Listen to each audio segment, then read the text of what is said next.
Hi, my name is John, and this is Business Update. In this week's episode, we'll be talking about the recent trade that has happened in the NBA or National Basketball Association, wherein the Dallas Mavericks acquired the Mercurial guard, which is Kyrie Irving.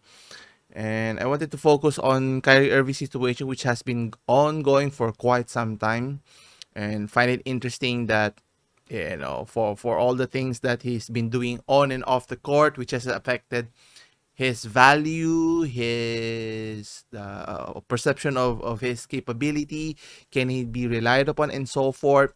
And yet he think highly of himself, that he hasn't done anything wrong, which is, he's right. But the question is, how has it affected his gameplay on the court, and has it translated to success to the team that he has played upon?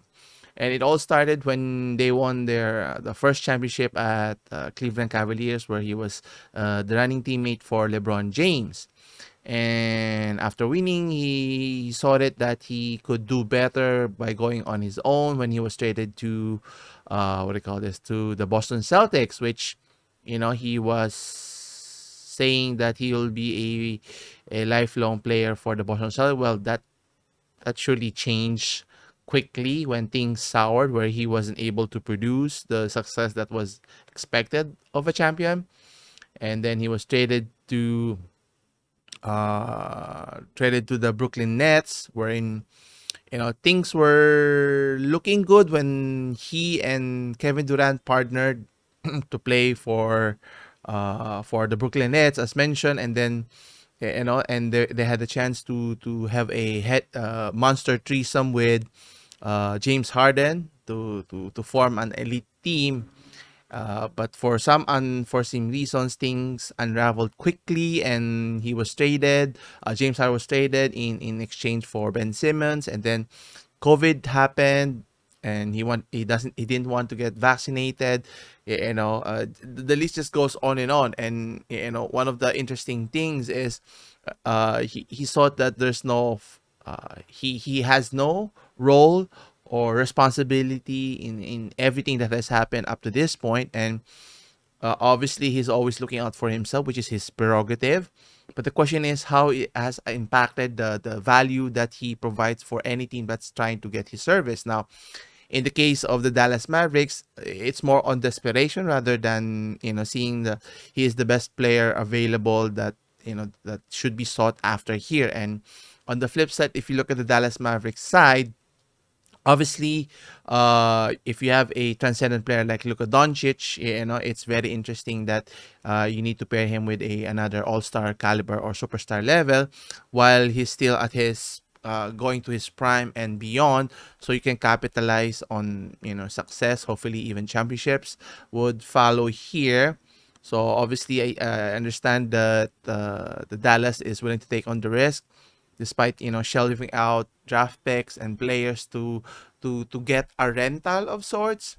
And which is just today, wherein he was recently traded and he was being interviewed, which I found it interesting that he would go on to say that Kyrie Irving felt that there was a lack of transparency by the Nets front office. Well, it's kind of interesting. From the get-go, the main goal of any team obviously is to win championships, and you have two all-star, superstar caliber type of player. You're a lot of expected because a lot of money, goes to you're paid a lot of money to perform at a high level, and having all of those distractions behind the scenes off the court is detrimental and has derailed the many things that he has joined upon. And the risk now is, upon being traded to the Dallas Mavericks, will it translate to a positive thing, or it will just perpetuate in terms of the distractions? He'll say right now he's looking forward to play for a team that wants him to be there. Well, I think all of the teams that he was traded for wanted him to be successful. It's just he tends to sabotage his own personal aspect, which spills over to his professional aspect as well.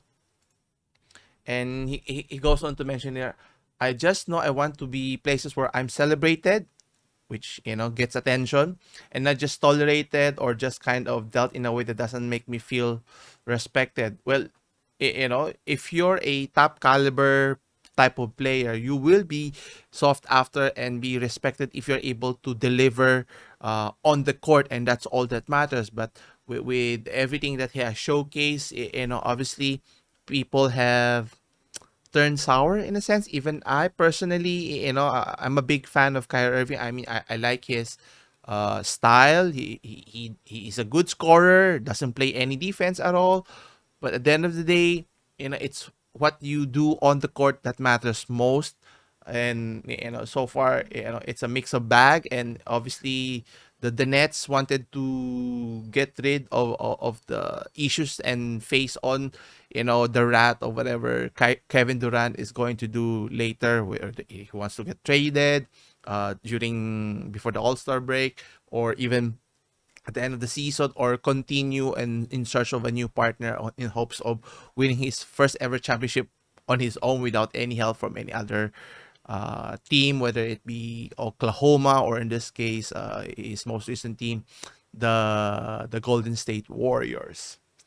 Going back to Kyrie Irving, getting him for role players and draft picks is it's not a big cost to what I call this, to the Mavericks, because if they if things didn't pan out, they could always have cap space to get a max out player or close to max player to partner with Luka Doncic. And obviously in this nature of a game where in the standings they're bunched up in the middle, so the one who strikes it hot and is lucky enough to get the right player at the right time and take advantage of the situation, maybe they could come out in the West.